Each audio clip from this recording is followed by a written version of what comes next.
Mengapa jalan tol harus dikenakan biaya? Sementara itu, jalan nasional biasa selalu gratis. Setelah melihat struktur dan prinsip jalan tol, Anda akan mengerti. Jalan nasional biasa umumnya hanya dilapisi satu lapisan beton sederhana di permukaannya.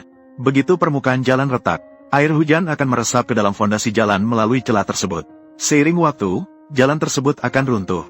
Namun, jalan tol berbeda. Ini terdiri dari struktur berlapis. Biasanya bukan karena bencana alam besar. Jalan tol hampir tidak akan mengalami masalah runtuh. Pertama, lapisan terendah adalah lapisan dasar. Jika ada masalah pada lapisan dasar, seluruh jalan akan memiliki risiko runtuh.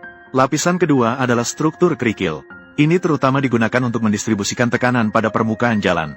Ini juga memungkinkan air hujan yang berlebih untuk cepat meresap dan mengalir keluar. Lapisan ini terbuat dari beton C30 yang berkekuatan tinggi. Lapisan ini adalah lapisan penahan beban dari jalan. Umumnya memerlukan ketebalan lebih dari 20 cm. Bagian paling atas adalah lapisan aspal. Ini dapat berfungsi untuk meredam guncangan dan mengurangi kebisingan. Ini juga dapat mencegah permukaan jalan retak karena ekspansi dan kontraksi termal. Justru karena ada 4 lapisan struktur ini, jalan tol menjadi sangat kuat dan tahan lama. Selain itu, jalan tol biasanya dibangun cukup lurus. Tidak mungkin ada tikungan tajam, karena kecepatan mobil sangat tinggi. Jika ada tikungan tajam, sangat mudah terbalik. Dan setiap tikungan dirancang menjadi tikungan besar yang lebih halus. Dan sisi luar tikungan harus lebih tinggi dari sisi dalam.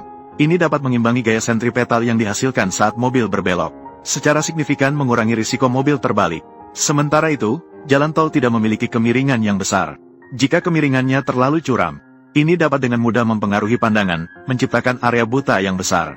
Dengan demikian, berkendara menjadi sangat berbahaya. Oleh karena itu, saat menghadapi lereng, harus diratakan. Saat menghadapi daerah rendah, harus diisi tinggi. Dan untuk lubang besar, harus dibangun jembatan layang.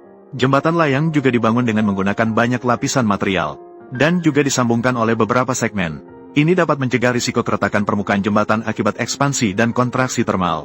Untuk menghindari genangan air di jalan tol, jalan tol biasanya dirancang dengan bagian tengah yang lebih tinggi dan sisi-sisi yang lebih rendah.